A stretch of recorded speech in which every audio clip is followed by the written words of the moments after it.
Bab 501. Keluar dari mobilnya, Zoe berteriak dengan marah, bukan aku yang harus disalahkan di sini. Kalian yang pergi ke arah yang berlawanan. Bagaimana itu salahku? Dia tidak sedikit pun takut pada mereka karena dia yakin bahwa dia benar. Bagaimanapun, mereka telah mengemudi ke arah yang berlawanan terlebih dahulu. Fakta yang bisa dibuktikan dengan mudah, karena seluruh bentangan jalan ini memiliki banyak kamera pengintai.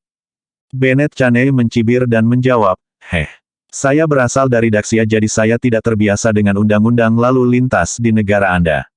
Yang saya tahu adalah Anda menabrak mobil Merpark, sebuah Ferrari yang harganya lebih dari 40 juta. Lihat betapa rusaknya itu. Kami berharap Anda bertanggung jawab penuh atas ini. Anda, Zoe sangat marah sehingga dia bisa berteriak.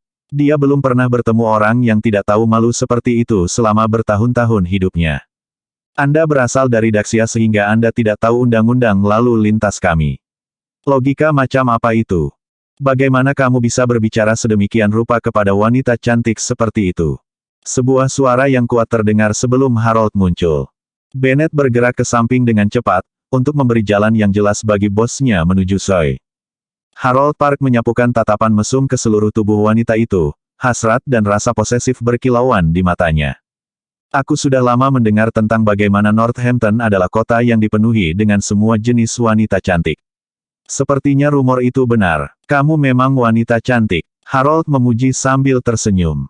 Zoe mengangkat alis padanya sebelum bertanya dengan dingin, apakah kamu yang mengemudi barusan?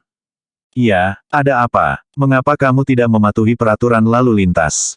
Kamu hanya beruntung bahwa tidak ada hal serius yang terjadi kali ini dan tidak ada yang terluka. Apakah kamu bersedia bertanggung jawab jika terjadi sesuatu? Dadanya naik turun dengan kemarahan yang saat ini mengalir di sekujur tubuhnya. Harold terkekeh dan menjawab dengan arogan, kamu mungkin tidak tahu ini, tapi aku sudah berada di Erudia untuk waktu yang sangat lama sekarang. Aku tidak pernah mengganggu diriku sendiri dengan peraturan lalu lintas. Satu-satunya hukum yang aku patuhi adalah hukumku sendiri.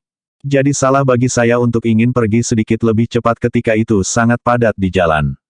Transaksi bisnis saya bernilai miliaran, atau bahkan puluhan miliar. Setiap detik yang saya buang adalah kerugian besar dari keuntungan. Siapa yang akan mengganti saya untuk itu? Selain itu, semua aturan dan peraturan sial itu dibuat untuk orang miskin. Mengapa saya, orang yang mengendarai mobil seharga lebih dari 40 juta, harus mematuhinya? Mendengarnya melontarkan omong kosong seperti itu membuatnya gatal, ingin menamparnya. Pertama, tidak masalah dari mana kamu berasal. Selama kamu di sini di Erudia, kamu harus mengikuti aturan. Kedua, semua orang sama di sini di negara ini. Tidak masalah jika kamu, bangsawan atau rakyat jelata hukumannya sama. Melanggar hukum berarti melanggar hukum. Tidak ada yang peduli berapa harga mobil Anda. Dia mencoba berunding dengannya sambil menatap lurus ke matanya.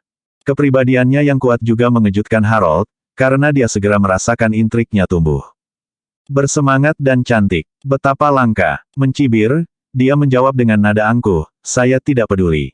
Saya selalu melakukan hal-hal dengan cara saya sendiri, mengikuti aturan saya sendiri dan tidak ada orang lain. Anda telah merusak mobil saya sehingga Anda harus membayar saya kembali untuk itu. Bagaimana dengan ini? Saya merasa sedikit murah hati hari ini. Yang perlu Anda lakukan hanyalah membayar saya kembali 40 juta, tidak lebih. Zoe segera tercengang, karena dia menjadi sangat marah pada keberanian pria itu. Saraf orang ini. Tabrakan ini terjadi karena dia, namun dia berani meminta kompensasi kepada saya. Dan 40 juta juga. Apakah kamu gila? Aku akan memanggil polisi. Dia mengeluarkan ponselnya dan baru saja akan melakukan itu ketika selusin pria berpakaian hitam mengelilinginya. Salah satu dari mereka mengambil ponselnya dari tangannya sebelum dia bisa menghentikannya. Hei, kembalikan ponselku. Dia berteriak. Kerumunan yang terbentuk pada tanda pertama kecelakaan lalu lintas bergerak sedikit, tetapi kehadiran pria kekar menghalangi mereka untuk benar-benar melakukan apapun untuk membantu. Harold bermain-main dengan ponsel Zoe, seringai tersungging di bibirnya. Bayar jika Anda ingin ponsel Anda kembali. Seolah-olah aku benar-benar akan membayarmu 40 juta. Bermimpilah. Dia lebih baik mati daripada membayarnya uang. Tanggapannya membuat seringainya melebar, saat dia mulai bersikap mesum. Dia mengambil 2 langkah ke depan sehingga dia lebih dekat dengannya. Kamu tidak mau membayarku. Baik, Tidurlah denganku selama seminggu dan kamu tidak perlu memberiku apa-apa lagi. Itu 7 juta semalam. Cukup menguntungkan, bukankah kamu setuju? Aku cukup yakin, bahwa tidak ada hal lain yang dapat Anda lakukan yang akan menghasilkan Anda sebanyak itu dalam satu malam. Hehehe, anak buahnya yang lain terkikik dan meliriknya. Bab 502, Harold sudah bersikap cukup sopan dan hormat dengan memberi Zoe pilihan. Sebelumnya, dia tidak akan membuang begitu banyak waktu dan usaha untuk wanita manapun yang menarik minatnya. Dia hanya akan menyeret wanita itu pergi tanpa mempedulikan protesnya. Tentu saja, ini kemungkinan besar karena dia benar-benar wanita cantik. Anda harus memberi saya kompensasi dengan satu atau lain cara. Pilihan ada di tangan Anda. Anda punya waktu 1 menit. Zoe mulai panik dengan keadaannya saat ini. Dia sendirian dan dia bahkan tidak bisa menggunakan teleponnya untuk meminta bantuan. Ekspresi serius di wajah pria yang tampak agresif itu memberitahunya bahwa mereka tidak bermain-main. Apa yang terjadi di sini? Saat itu, suara yang akrab dan disambut terdengar. Lewi. Dia berbalik dan melemparkan dirinya ke dalam pelukannya, berteriak, "Sayang, mereka menggertakku." Air mata menetes di sudut matanya saat frustrasi dan ketidakberdayaan mengancam akan membanjiri dirinya. Dia telah melihat bagiannya yang adil dari orang-orang yang tidak masuk akal, namun, ini adalah pertama kalinya dia bertemu seseorang yang begitu keterlaluan. Untungnya, Levi telah mengatur agar beberapa orang mengawasi istrinya, dari jauh. Orang-orang itu langsung memberitahunya ketika mereka menerima tanda-tanda masalah pertama, di mana dia langsung menyuruh Iris untuk berbalik dan kembali. Iris terkenal karena temperamennya yang pendek, yang mulai berlaku sekarang. Kamu mengemudi ke arah yang salah. Mengapa kami harus membayarmu kembali? Bukankah sebaliknya? Itu benar. Pria itu benar-benar mengemudi melawan arus lalu lintas. Aku melihatnya dengan mataku sendiri. Pengemudi Ferrari itu yang bersalah di sini. Dia tidak mematuhi peraturan lalu lintas. Akhirnya mendapatkan kesempatan untuk berbicara, orang banyak mulai mengarahkan jari mereka ke Harold saat mereka berbicara menentang ketidakadilan yang terjadi. Kamu merasa jalan itu terlalu sempit untuk memamerkan mobil jelekmu, jadi kamu harus menyetir ke jalur yang berlawanan, kan? Levi mendengus dengan nada dingin. Saya tidak peduli. Saya dari Daxia, undang-undang lalu lintas di negara Anda tidak berlaku untuk saya. Selain itu, saya akan melakukan apa yang saya inginkan. Dia bertabrakan dengan mobil saya sehingga dia harus batuk, 40 juta atau dia bisa memilih untuk menghabiskan seminggu bersamaku. Harold bersikeras dengan sombong. Dia selalu melakukan apa yang dia suka di South City dan tidak ada yang berani melakukan apapun untuk menghentikannya. Selama tidak ada yang sangat serius terjadi, semua orang biasanya akan menutup mata terhadap apa yang telah dia lakukan. Di sini, di Northampton, dia berpikir bahwa dia bisa melakukan hal yang sama. Apa? Jadi bagaimana jika dia orang asing? Itu tidak memberinya hak untuk bersikap kurang ajar. Bukan seperti itu yang membuatnya lebih pintar dari kita juga. Kamu berada di Erudia sekarang, bukan negaramu sendiri. Patuhi hukum kami atau pergi dari negara ini. Iya, tepatnya, memiliki uang dan status tidak memberimu hak untuk bertindak dengan sengaja. Kerumunan berdengung seperti sarang lebah yang marah karena kesombongan Harold. Diam, kamu rakyat jelata. Kamu tidak punya hak untuk berbicara di sini. Apakah kamu tahu siapa aku? Ayahku adalah manajer regional Triple Group di Erudia. Kenapa lagi kamu berpikir bahwa belum ada yang datang untuk menyelesaikan masalah ini? Itu karena tidak ada yang berani melakukannya. Harold menyatakan dengan angkuh. Baru pada saat itulah semua orang menyadari bahwa ada beberapa kebenaran dalam kata-katanya. Memang, sudah lama sejak kecelakaan itu terjadi, namun tidak ada yang muncul untuk menangani masalah ini. Satu-satunya penjelasan untuk itu adalah tidak ada yang ingin menyinggung perasaannya. Bahkan Levi tidak memperkirakan bahwa dia akan bertemu dengan putra manajer regional Triple Group. Sambil menyeringai penuh kemenangan, Harold melanjutkan, sekarang, pilihan mana yang akan kamu pilih? Bayar aku kembali uangnya atau habiskan minggu ini bersamaku. Buat keputusanmu sekarang atau bahkan tidak berpikir untuk pergi. Anak buahnya dengan cepat mengepung Levi dan yang lainnya, postur mereka mengancam. Ketakutan menjalari Iris dan Zoe saat mereka bertanya-tanya bagaimana mereka akan keluar dari situasi ini. Levi tidak tampak takut saat dia tertawa kecil dan menjawab, kami tidak akan pergi. Setidaknya bukan tanpa menyelesaikan masalah ini terlebih dahulu. Mengambil ponselnya, dia menekan sebuah nomor. Xavier, datang ke sini saat ini, untuk menangani masalah ini. Aku tidak peduli siapa dia atau koneksi apa yang dia miliki. Kamu yang menangani ini, atau aku yang akan melakukannya. Di sisi lain telepon, Kapten pasukan patroli memucat drastis. Beberapa saat kemudian, ratapan keras sirene berangsur-angsur semakin keras. Sederet mobil patroli datang dengan kecepatan tinggi ke arah Levi dan yang lainnya, sebelum memekik berhenti di dekatnya. Xavier Field keluar dari kendaraan utama, diikuti oleh kepala dan wakil kepala polisi lalu lintas.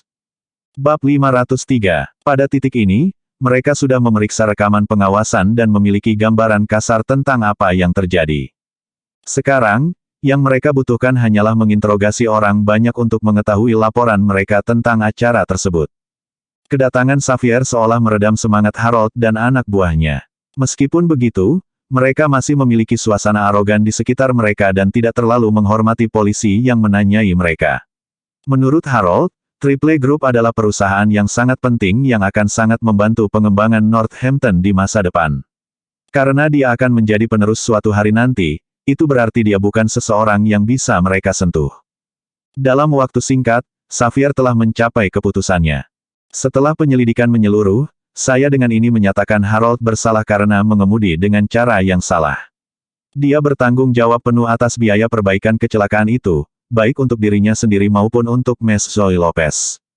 Pada saat yang sama, SIM-nya harus dicabut dan dia tidak diperbolehkan mengikuti tes SIM di Erudia, selama 5 tahun ke depan. Selain itu, dia akan ditahan selama 15 hari ke depan. Setelah dia selesai dengan pengumuman itu, dia dengan cepat melirik Levi. Zoe mengangguk, Kapten Field, Tuan Park tidak perlu mengganti uang saya. Saya sudah diasuransikan jadi saya hanya perlu berbicara dengan perusahaan asuransi saya. Terima kasih telah melayani saya dengan adil. Kerumunan bersorak dan bertepuk tangan juga, jelas senang dengan keputusannya. Xavier bisa merasakan darahnya berdegup kencang di telinganya saat dia memerah karena kesenangan. Siapa yang tahu bahwa melayani orang-orang akan terasa begitu menyenangkan? Apa rasa prestasi? Apa? Harold tercengang dengan apa yang dia dengar. Sebelumnya, dia telah melakukan sesuatu yang lebih buruk dari ini di South City, namun, dia bahkan belum mendapatkan 1 poin pun. Sekarang, SIM-nya dicabut dan dia harus ditahan. Marah, dia berteriak, apakah Anda tahu siapa saya? Cabut hukuman Anda segera atau Anda akan menyesal. Xavier memelototinya dengan dingin dan memerintahkan anak buahnya, bahwa dia pergi. Tangkap siapapun yang berani ikut campur juga. Dengan itu, Harold diseret oleh polisi. Bennett dan yang lainnya ingin menghentikan penangkapannya, tetapi sayangnya, mereka terlalu tidak berdaya untuk melakukan apapun. Yang bisa mereka lakukan hanyalah menatap, saat bos mereka didorong ke dalam salah satu mobil polisi. Sebelum dia masuk, Harold menggeram pada Levi, yakinlah aku akan segera keluar. Tunggu saja. Sepenuhnya mengabaikan ancaman itu, Levi menginstruksikan kapten, tetapkan uang jaminan untuk, setidaknya 5 juta. Gunakan uang itu untuk pengembangan Northampton. Oke, mengerti. Xaverius mengangguk. Rasa hormat dan kekaguman terpancar di matanya saat dia menatap Levi. Bahkan sekarang, yang bisa dia pikirkan hanyalah masa depan Hampton Utara. Sayang, aku akan mengantarmu ke tempat kerja dulu sebelum membelikanmu mobil lain. Zoe dan Iris menatap Levi dengan penasaran. Yang dibutuhkan hanyalah 1 panggilan telepon darinya, dan seluruh masalah ini diselesaikan. Kedua wanita itu saling bertukar pandang, sepertinya mengerti apa yang dipikirkan pihak lain. Bos Morris Group pasti yang menyelesaikan masalah ini. Tidak mungkin itu Levi. Sementara itu, di dalam kantor Triple Group di Northampton. Apa? Pak Harold ditangkap. Nada bicara Horace tidak percaya, cocok dengan ekspresi terkejut di wajahnya. Dia menuntut, siapa yang sebenarnya berani melakukan itu? Apakah mereka tidak tahu siapa dia? Itu adalah Xavier Field sendiri. Wajah Horace jatuh sebelum dia berkata, dia secara pribadi menangkap Tuan Harold. Ikutlah denganku, cepat. Kita harus menyelamatkan Tuan Harold. Tidak butuh waktu lama baginya untuk tiba di kantor polisi. Setelah mendengar bahwa jaminan ditetapkan pada 5 juta, dia terkejut. Merwoler, Anda harus mengerti bahwa mengemudi di jalan yang salah adalah kejahatan yang cukup serius. Horace tidak segan-segan membayar uang jaminan. Terlepas dari apakah itu 10 juta, atau bahkan 100 juta, dia tidak punya pilihan lain selain membayar. Dengan demikian, Harold dibebaskan dari penjara. Sambil menggertakkan giginya, dia menggigit. Aku ingin kamu melakukan pemeriksaan latar belakang beberapa orang untukku. Aku tidak akan membiarkan mereka pergi karena melakukan ini padaku. Jangan khawatir, Pak. Saya akan segera mengurusnya. Horace meyakinkan. Beri aku kunci mobil. Harold menuntut dengan tangan terulur. Ah, saya tidak bisa melakukan itu, Pak. SIM Anda masih dicabut, jadi Anda tidak boleh mengemudi di Erudia selama 5 tahun ke depan. Mengabaikan protes orang lain, Harold mengambil kunci darinya. Bibirnya mencibir dan dia membual, jadi bagaimana jika saya mengemudi tanpa SIM? Seolah-olah ada orang yang berani melakukan sesuatu tentang itu. Bab 504. Aku ditangkap kali ini hanya karena nasib buruk. Tapi siapa di seluruh kota Northampton yang berani menyentuhku untuk kedua kalinya? Harold tampak sangat marah. Dia telah berada di Erudia selama bertahun-tahun, namun tidak pernah sekalipun dia menderita penghinaan seperti itu sebelumnya. Dengan raungan keras, mobil itu melesat ke kejauhan. Horace menghela napas putus asa dan jengkel, tidak tahu apakah itu hal yang baik atau tidak bahwa dia membiarkan Harold pergi. Saat itu, Charles Park memanggilnya. Saat dia menerima panggilan itu, suara marah bosnya menggelegar, melalui pengeras suara, betapa tidak bergunanya kamu sampah. Mengapa kamu tidak bisa melakukan sesuatu dengan benar? Apakah kamu tidak memiliki kekuatan di Northampton? Petik 2. Tidak, bukan itu. Bos, aku. Charles memotongnya, saya tidak ingin mendengar alasan lagi. Ini adalah kesalahan kedua yang Anda buat. Anda tahu konsekuensi dari yang ketiga. Keringat dingin bercucuran di sekujur tubuh Horace. Dia sangat sadar bahwa Charles bukanlah orang yang bisa dianggap enteng. Untuk semua itu, Scott Yates benar-benar pria yang menakutkan, dia masih seseorang yang menghargai kesetiaan dan kebenaran. Sayangnya, Charles adalah orang daksian. Dia kejam, dan dia tidak mematuhi aturan apapun selain aturannya sendiri. Siapapun yang memiliki otak akan tahu mengapa mereka harus takut padanya. Horace buru-buru memutar nomor. Kumpulkan semua orang yang kita miliki di Northampton dan lindungi Harold dengan cara apapun. Tidak ada yang harus terjadi padanya. Dalam sekejap, semua pria yang dia sebar di seluruh kota mulai bergerak. Jika sesuatu terjadi pada Harold, ribuan orang akan dapat bergegas membantunya dalam waktu kurang dari 10 menit. Kembali ke Oriental Star Group, Zoe berkata, sayang, serahkan masalah mobilku pada perusahaan asuransi, oke. Mereka akan tahu apa yang harus dilakukan untuk mengganti uangku. Jangan melibatkan dirimu dalam hal ini lagi. Levi menggelengkan kepalanya, bersikeras, tidak mungkin. Siapapun yang merusak mobilmu harus membayar. Hah? Tidak perlu begitu kan? Dia sudah dihukum. Dia bergumam dengan cemberut kecil. Dia terutama khawatir bahwa Levi akan menciptakan lebih banyak masalah daripada nilainya. Sambil menyeringai, dia meyakinkannya, saya tidak pernah mengatakan bahwa saya akan membiarkan dia lolos begitu saja. Tenang, sebuah mobil baru akan menunggu Anda sebelum Anda selesai bekerja untuk hari itu. Tunggu dan lihat saja. Lagi pula, hukuman ringan itu dilakukan oleh Xavier, bukan dia. Dia masih perlu membalas dendam pada Harold atas apa yang telah dia coba lakukan. Setelah dia kembali ke Morris Group, dia mengirim Phoenix untuk mencari Harold. Tuan, Harold ada di Ocean Villa. Oke, aku mengerti. Dia menuju ke bawah dan pergi mencari Seth. Seth, aku ingin kau membawaku ke suatu tempat. Tidak masalah, Tuan Garnison. Menjadi seorang pria yang jeli, Seth dapat langsung mengatakan bahwa Levi akan keluar untuk menangani masalah. Dia tersenyum ketika dia bertanya, haruskah saya membawa lebih banyak pria, Tuan? Tidak perlu untuk itu. Kita berdua sudah cukup. Di Villa Laut, Harold saat ini berada di gym, melampiaskan rasa frustrasinya. Dia berdiri di sebuah arena, hanya mengenakan singlet yang membual sosok berototnya. 6 pria mengelilinginya dalam lingkaran longgar, masing-masing lebih berdarah dari yang terakhir. Ayo, datanglah padaku, dasar sampah tak berguna. Dia berteriak sebelum mulai bergerak. Dia adalah master di taekwondo dan dia adalah salah satu petarung terkuat di dunia. Keenam pria itu segera terkapar di lantai, mengerang kesakitan. Namun, itu tidak cukup untuk menenangkan Harold. Dalam beberapa gerakan cepat, dia melanjutkan untuk mematahkan semua anggota badan mereka dengan beberapa suara retak yang mengerikan. Ah! Tangisan kesakitan dari orang-orang lumpuh bergema di gym, menyebabkan anak buah Harold menggigil. Harold sangat kejam dan agresif, seorang psikopat sejati. Siapapun yang telah berdebat dengannya selalu berakhir dengan cedera yang menyedihkan. Tuan, saya telah menemukan informasi yang Anda inginkan. Bennett berteriak sambil berlari ke gym. Menyeka darah di tangannya, Harold membentak, dan wanita yang terlibat dalam kecelakaan dengan Anda adalah ketua Oriental Star Group, Zoe Lopez. Pria yang membantunya adalah suaminya, Levi Garrison, sementara wanita lainnya adalah wakil presiden Morris Group, Iris Annabel, lapor asistennya. Mata Harold menjadi cerah mendengar informasi itu dan dia berseru dengan gembira, hahaha, kebetulan sekali. Merekalah orang-orang yang harus saya tangani di sini. Apa yang harus kita lakukan sekarang, Tuan? Tanya Bennett. Bab 505, tidak mungkin aku akan membiarkan mereka bebas sekarang.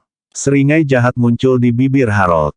Pintu-pintu gym ditendang hingga terbuka lebar, terbanting keras saat kedua bagian itu menabrak dinding. Di mana Harold? Sebuah suara yang dalam menggelegar. Semua orang di gym menoleh ke arah suara itu, hanya untuk melihat Levi dan Seth melangkah masuk. Tuan, bukankah itu Levi Garrison? Bennett menunjukkan. Setelah menyadari bahwa itu memang Levi, Harold tersenyum kejam. Tutup pintunya. Jangan biarkan mereka kabur. Anak buahnya melakukan apa yang diperintahkan sebelum bergerak sehingga Levi dan Seth benar-benar terperangkap. Kamu punya nyali yang serius untuk mengantarkan dirimu ke depan pintuku. Lebih baik lagi, sekarang, aku tidak perlu pergi mencarimu. Dia bergemuruh. Levi menyalakan sebatang rokok dengan tenang seolah-olah dia tidak dikelilingi oleh lebih dari selusin musuh. Dengar, Pang, satu-satunya cara bagiku untuk melepaskanmu adalah jika kamu menyerahkan istrimu kepadaku untuk bersenang-senang. Hahaha, Harold tertawa terbahak-bahak, anak buahnya segera bergabung. Melalui semua itu, Levi tetap diam, karena dia hanya menatap orang-orang yang tertawa terbahak-bahak. Tatapan mengancam di matanya menyebabkan ketakutan menjalari Harold. Apa yang kamu lakukan di sini? Harold mendapati dirinya bertanya. Suara Levi tenang tapi ada arus baja di dalamnya. Kamu menabrak mobil istriku dan merusaknya, jadi sekarang, kamu harus membayar. Sekali lagi, Harold dan anak buahnya tertawa terbahak-bahak. Ekspresi di wajah mereka dengan jelas menunjukkan bahwa mereka mengira Levi bodoh. Untuk berani meminta kompensasi Harold, dia pasti benar-benar idiot. Kau ingin aku membayar? Harold meminta konfirmasi. Itu benar. Harga mobilnya setidaknya 2 juta, loh. Sekarang, bayar. Biarkan saya memberitahu Anda fakta yang dingin dan sulit, saya tidak pernah mengganti uang siapapun sebelumnya. Saya tidak pernah dan tidak akan pernah. Anda pernah mengatakan bahwa Anda menginginkan uang saya. Hanya dalam mimpi Anda. Menghisap rokoknya, Levi berkata dengan acuh tak acuh. Bagaimana jika aku bersikeras menerima kompensasi darimu? Tawa parau menyambut kata-katanya. Harold bahkan telah melemparkan kepalanya ke belakang, perutnya sakit karena kekuatan tawanya. Menjadi begitu berani saat kapten polisi ada di sekitar satu hal. Itu masalah lain sepenuhnya untuk menuntut kompensasi darinya saat berada di wilayahnya. Orang ini pasti memiliki keinginan mati. Hahaha, oh, sisiku yang sakit. Tawa mengejek Harold tiba-tiba terputus ketika Levi tiba-tiba menusukkan rokoknya yang masih menyala ke mulut pria lain yang terbuka itu. Ark! Harold berteriak kesakitan. Anak buahnya tercengang dengan apa yang baru saja terjadi. Levi telah bergerak sangat cepat sehingga bahkan Harold tidak dapat bereaksi tepat waktu. Keheningan yang mematikan melanda mereka. Tidak ada yang mengira Levi akan menyerang begitu tiba-tiba. Bahkan Seth kagum dengan kecepatan gerakannya. Apakah itu benar-benar lucu? Levi bertanya dengan cemberut. Wajahnya mengerut dan merah karena kesakitan. Harold meraung, kalahkan mereka. Aku tidak ingin melihat mereka berdiri setelah ini atau yang lain. Menyadari perintahnya, anak buahnya bersiap untuk maju, ke arah Levi. Apakah kalian semua sudah bosan hidup? Ayo, bergerak, aku menantangmu. Mencambuk 2 tongkat, Seth menatap orang-orang itu tanpa sedikit pun rasa takut di wajahnya. Dia adalah seorang pensiunan pramuka militer yang telah melihat lebih dari sekadar bagiannya yang adil dari perang. Menghadapi pria normal ini tidak seberapa dibandingkan dengan apa yang dia hadapi di medan perang. Inilah alasan Levi mempekerjakannya, sebagai kepala keamanan. Apakah kamu menyesal ikut denganku, Seth? Levi bertanya-tanya dalam hati. Hah, Seolah-olah, karena kamu memperlakukanku sebagai saudara, aku dengan senang hati melakukan hal yang sama. Datang jawaban bangga Seth. Sambil tersenyum, Levi menjawab, itu bagus untuk diketahui. Marah, Harold menggeram pada anak buahnya, untuk apa kalian masih berdiri? Tangkap mereka. Bersambung.